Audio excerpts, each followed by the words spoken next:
everyone, and welcome to Social Chats. This is episode number 18. My name is Heather, and you are joining us for a live streaming here on Facebook.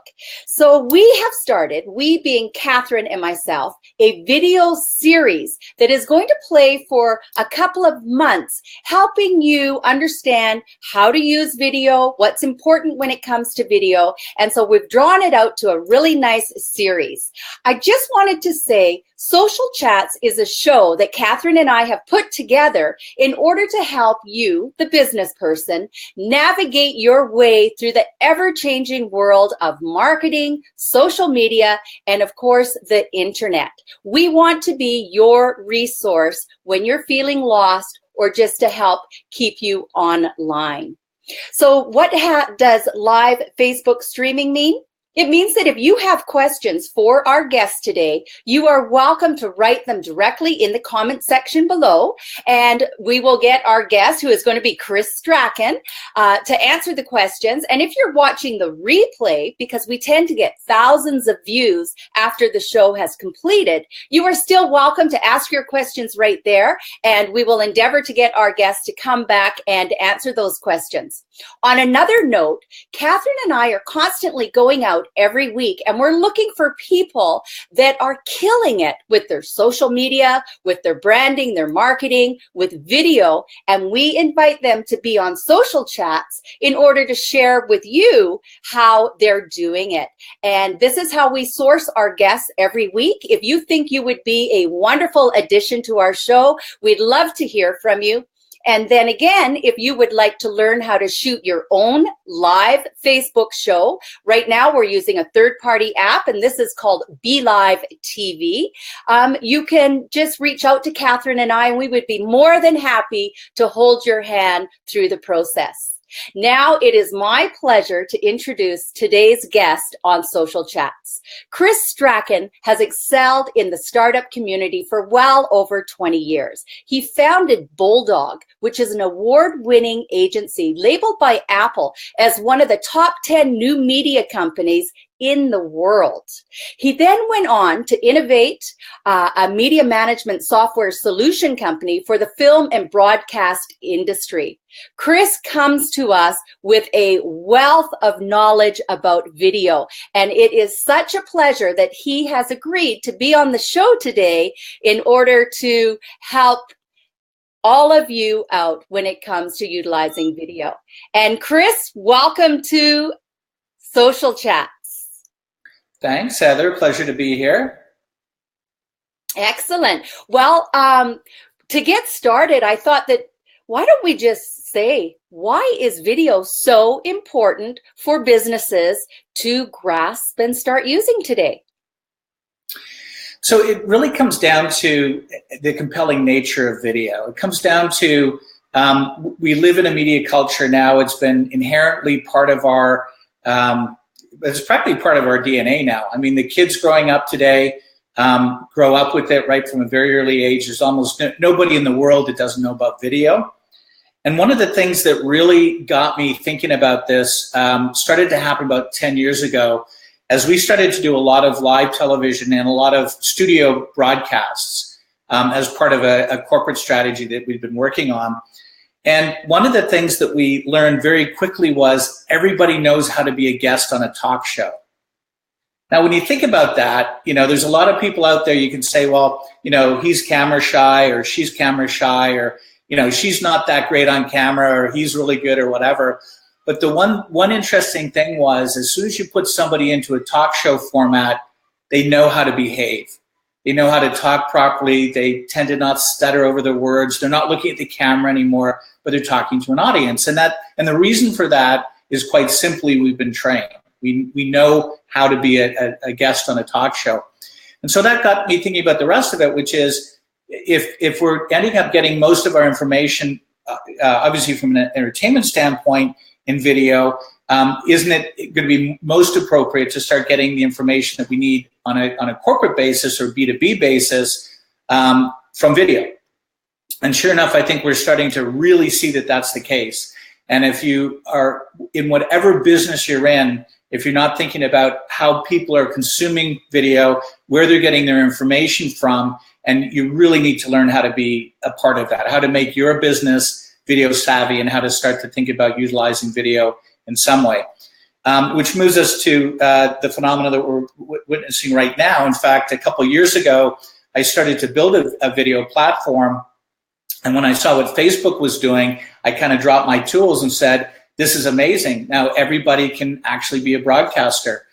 So really it's up to us to figure out what our video strategy is and to take any one of these available platforms and start to find ways to use it. Wow, most definitely. So what is brand new, when I updated my smartphone, of course I have an Apple, when I updated it, the first thing that came up, which was never there before, was TV.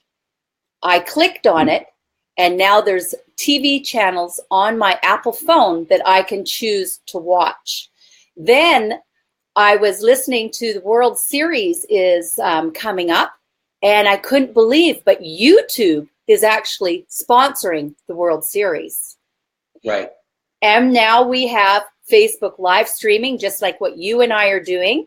And Facebook has new Facebook Watch, which is their live streaming television shows. Chris, you're from America. And I can't remember when we were together last time, I asked you on your smartphone to see if you had the second news feed on Facebook that was 100% video. Did you have it? Yes. Oh. So on the sort of what I call it the video hierarchy. So when you think about it, there's three levels of video that they're really starting to emerge now. The first one that we all grew up with, that we were just talking about, was the entertainment stream. Now, in a funny way, I think we're going to see a flipping of the video hierarchy, because entertainment is always going to be entertainment. It's important to us, but it kind of fits into the category of not really that urgent or relevant to us on a business basis. On the other end of the extreme is the kind of the news stuff. So that's been so far keep informed, learn about politics, learn about economics, learn about the weather, etc. But the next major category of content that I think is going to be coming at us from any possible channel is going to be the B2B stuff, the sort of business stuff. So we're going to have an ability, I think, to start tailoring our own shows to say, yes, I want to spend some of my time being entertained, but I also want to filter news into that, which we're seeing in spades now. I mean, there's so many opportunities to filter news into your feeds. But I think the next level of filtering is going to be what we're doing right now, is we're going to be able to take, this is a really interesting show. Maybe it's very regional, it's very local, it's very specific to my interests, to my hobby, to my business, and we're going to start to feed those streams into our news feeds. So I think that all of the things we're seeing now on the phone are just a precursor to this next generation of video that's going to be very, very micro-targeted. We're going to be able to say, these are my hobbies, these are my career interests, these are my education interests, and I want them all as part of my news stream. So micro channels like these ones are actually going to be available to more people, I think, than we originally imagined. And again, if you go back to the YouTube revolution, that's exactly what happened. I mean, concepts and people that we didn't think were possibly relevant. I remember having this argument with the person who used to be a senior executive at the AFI in the US, and he said, yeah, this is basically, there's two categories of content, good and YouTube. And that is so completely changed now. I mean, there's so many viewers, there's so much revenue, there's so much excitement going on in that realm now, mostly around entertainment and around kind of special interest. But as I say, I think that's going to shift to micro channels about every possible business and education topic. Mm-hmm. Most definitely. For a lot of our viewers that will watch this show, Chris, they're more just one or two smaller businesses. And when they start thinking about utilizing video as part of their marketing stream, whether they're creating video for their website or they're creating video as a very important component for their social media as content, they might be afraid of getting started because a lot of us feel intimidated when it comes to, like, I don't have a video camera. So what do you tell those people that are considering getting started using video as their marketing? So the most important thing that you can think about or do in video is really hinges on the word authenticity. So it's really not about the camera that you've got. It's really not about the lighting or the studio or the guest star or anything like that. Number one is authenticity. And so there's two campaigns, two types of campaigns at the extreme that we recommend for most of the projects that we're working on right now. On the one extreme is the more formal, where we're recommending, yeah, here's a good video setup, there's a good lighting setup, there's maybe some scripting. It's pro video. It's the kind of stuff that I think most people are intimidated by. Big companies are still using it. They will continue to use it. It's super important. But at the other end of the extreme is what I would call much more of the authenticity style of video. And it really has come as a groundswell up from our kids. I mean, we've seen them on Snapchat and places like that. And basically this component video, authentic thought, good idea, funny clip, that's really starting to find its way into the corporate market. And it's the other extreme of the strategy that we're saying everybody's got to start to think about and even just start practicing. And so, for example, one of our partners is basically it's a lighting startup. They've got a really interesting culture around innovative LED products. Their authentic video is just talking in very short clips on their iPhones, typically Android, whatever, talking about what was the inspiration for that idea, what was the inspiration for that product, where is this business going? Because it's really, actually a really good story that they told us that got them going on it was some video that they've been watching out of General Electric, where one of the engineers had said, okay, I'm not going to wait around for the video crews to come to the plant and start to show people what we're so excited about. And they started to do really interesting small segments, handmade segments that just showcase some of the really cool engineering, manufacturing feats that General Electric is doing in their jet engine plant, for example.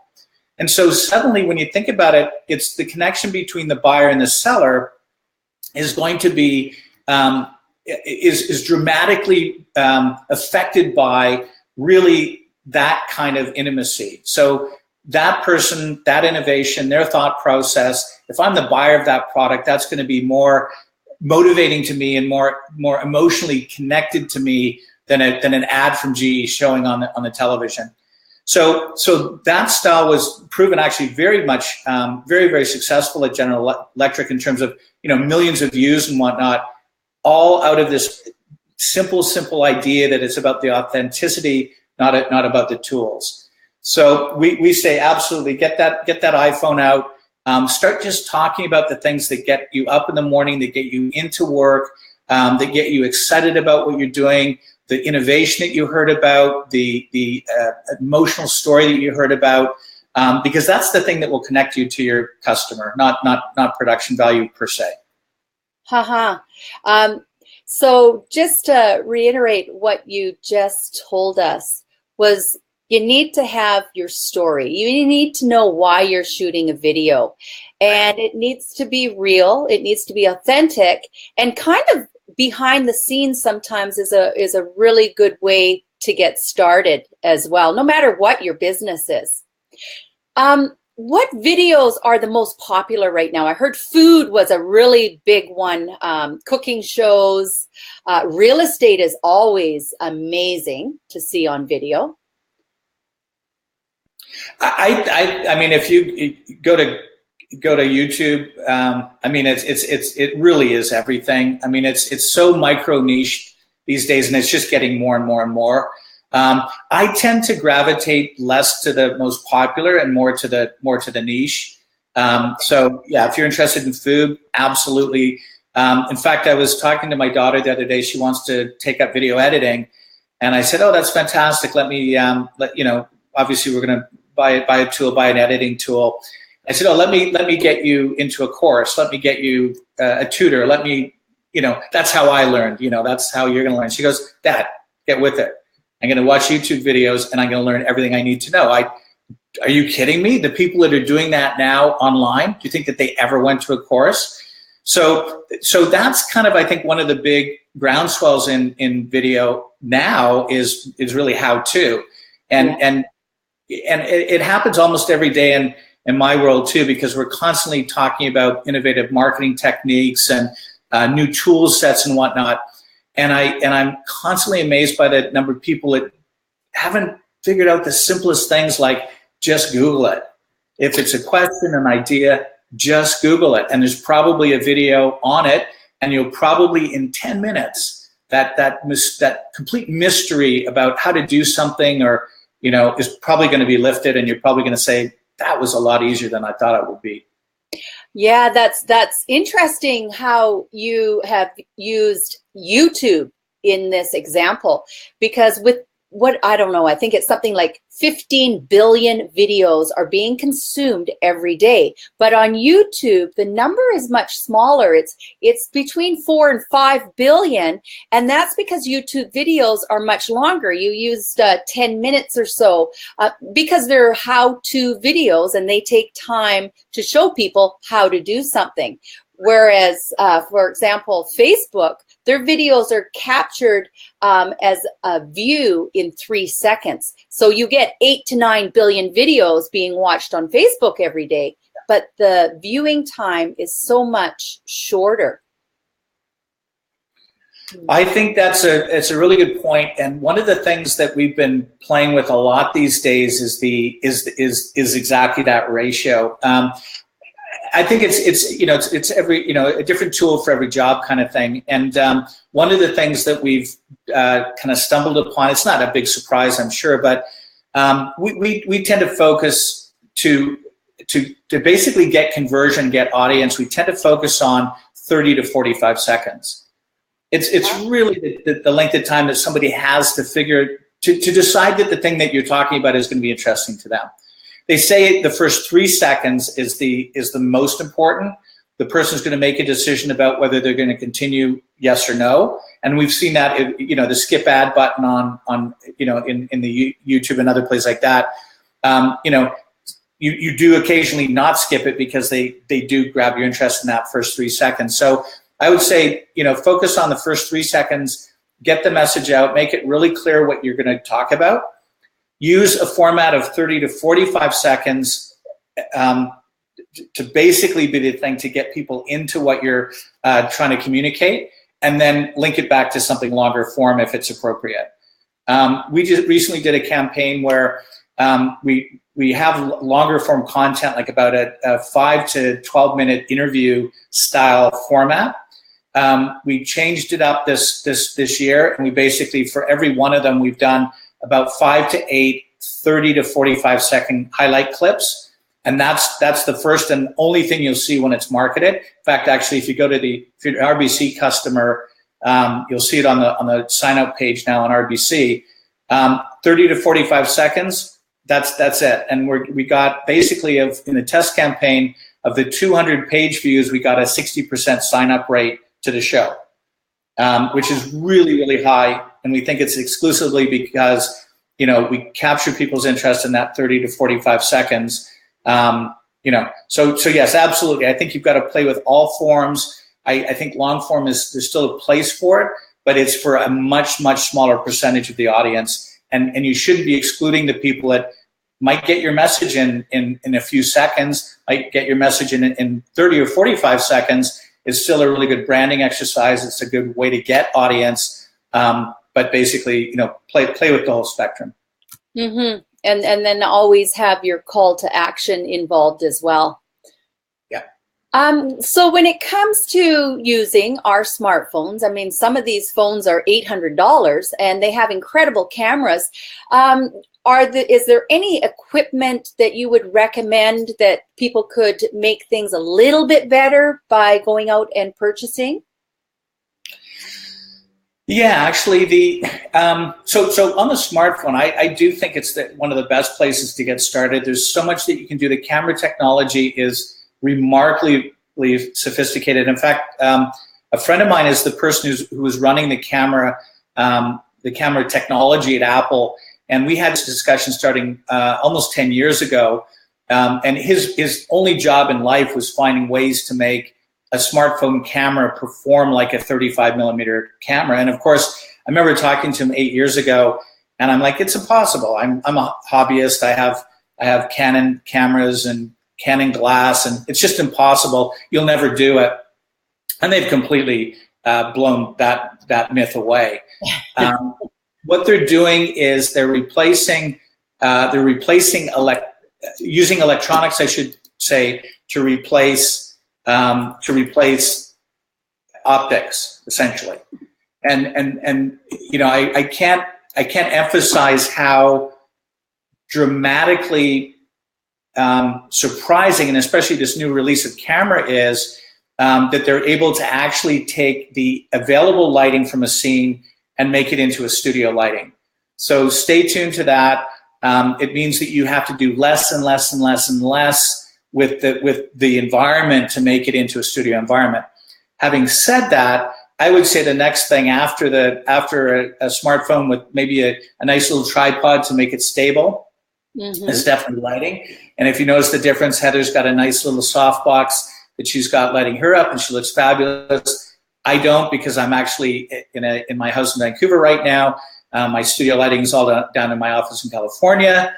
But as a matter of fact, that's one of the first things that I always insist on doing is, you know, getting some nice lighting around you, because it's still hard for software to emulate just a good lighting effect. But they are adamant that they're going to do it, and I actually believe that I've seen with the 10 that they're actually having good success. So they take a scene like the one you see me in now, and they'd say, okay, the face is the most important. Let's put some lighting around that face that reflects what we have to work with in the scene. And they've done a really, really good job of convincing me that there was actually better lighting in the scene. Yeah. So the light that I am using, the LED light, I actually screwed it onto my husband's tripod for when he goes shooting. I'm using that, so it's raised higher. Now, I bought that on sale for $75, and right. And I'm shooting from my laptop, and the mic that I'm using actually was a $25 mic that I bought from Walmart. Yeah. But I do have the lapel mic. I remember I couldn't figure out how to make it work on my Mac, and you said, well, that's because you're going to need an adapter. The new Mac doesn't have the portal for it. So I have all the little tiny equipment like the mic and the lighting and several different mics and lights, but I don't really use them all because I have found that my iPhone, the most important thing for me on my iPhone is this right here, cleaning it. Cleaning my lens before I use it.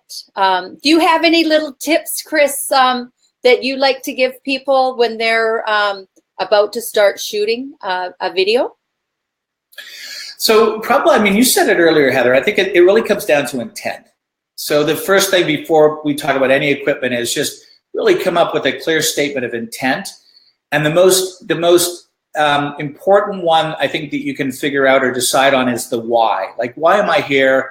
Why might this be interesting for somebody to hear about? Answer that question for yourself, practice it with your friends. So that's kind of number one. Number two, let the moment take over. I mean, you know, if you're talking about something that you're really interested in, that you're really excited about, the moment's going to take over. And then third of all, yeah, I'd still recommend some basic prep. Get that camera, get your iPhone stable on something. Don't try to, I mean, handheld shots are fun, but make sure that that's what you're going for. I mean, if we're standing at a lake near Whistler, then, you know, a handheld selfie is probably fun. But if we're trying to communicate to somebody something a little bit more serious, we probably don't want a, you know, shaking iPhone. And number two, yeah, throw some LED lighting. It's just so inexpensive. It's not hot anymore, so it's not going to heat the room up. Really light equipment, so everything's super inexpensive, and you're going to get a good look. Because again, if you're using this especially for business, you'd want to look like you know what you're doing. Perfect. Yes.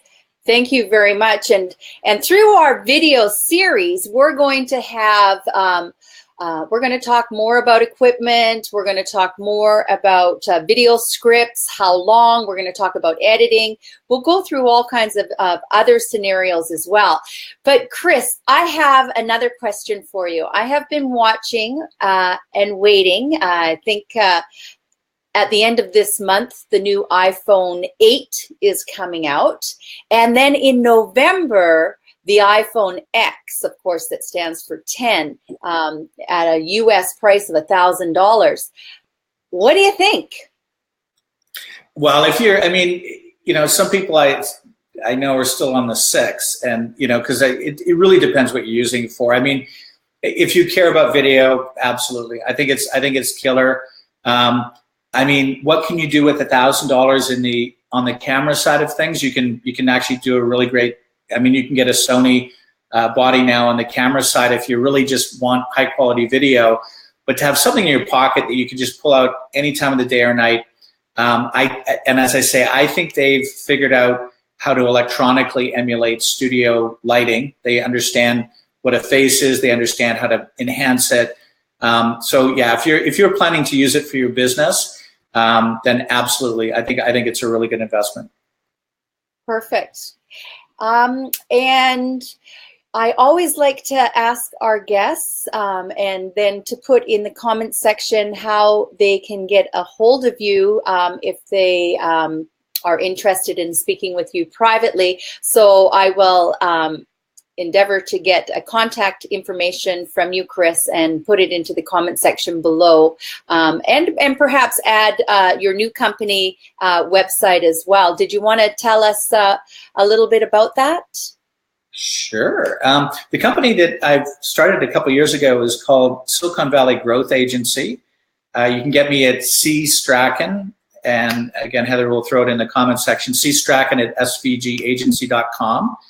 And we specialize in online digital campaigns. So we're doing a lot of US and some Canadian accounts that are looking for full end-to-end digital marketing solutions. And a really big part of what we're doing is content. So we've got a pretty much for every one of our accounts, we've been working on and or are in the middle of implementing video strategies. And as I alluded to earlier, absolutely we're recommending the spectrum. For some of them, we're saying, yeah, get your iPhone out. Let's get some authentic video of what you're doing in a day, what's important, what motivates you. And at the other extreme, we're doing, you know, full on broadcast TV. There's a place for all of it, and most importantly, be authentic. Find your audience and help them out. Give them value. That's normally what we say. Video's not going to be about preaching for much longer. The ad spots are kind of almost a thing of the past. You've got to add value and describe the why and what you're doing and why people should care about you. That is perfect. Chris, I'd like to say thank you very much for joining us on Social Chats today. And I'll look forward down the road having you back on the show. And I will be in touch with you soon. You have a wonderful day. Thank you again. Thanks, Heather. Always a pleasure. Okay, well, there is our episode with Chris Strachan, who is a video genius as well as a marketing guru. It was a pleasure to have him on the show today. As I mentioned earlier, Catherine and I are doing a video series, so we have several guests lined up for the show to teach us all kinds of things.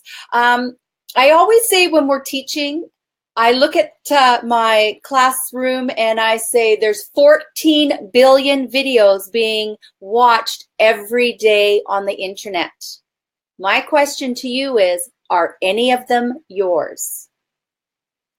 My name is Heather. Catherine's in the back end working with us today. This is Social Chats, and we look forward to seeing you at episode number 20. Have a wonderful day, everyone.